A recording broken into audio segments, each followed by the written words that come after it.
kii caaxaanul de yow chef de quartier yow kañ nga toll nii yow. Souloukhou真假很少，真大话真大大，不杀真大心大还是大心大。hey chef de quartier ndeke japonais la daf ko doon nëbbu waa koñ bi il m'a tué.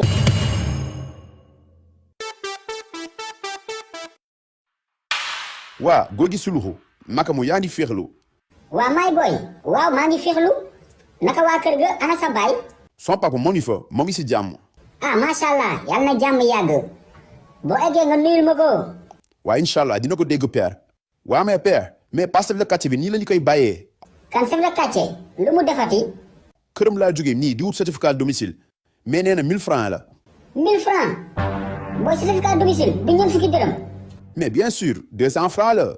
coo chef de quartier moo baadoo la ak biiru riibaawam boobu lii yëpp waxoon naa ko waa koñ bi fal leen ma chef de quartier ñu ne ma fi ñuq dem xool triant boobu ñu def ko chef de quartier mais duma ko ci bàyyee noonu këram laa jëm ba xar ma maa ngi ñëw wala nga dem seen kër dama seen kër maa ngi ñëw kii day dof doflu dina xam ne moomul quartier bi dañu ko dénk rek.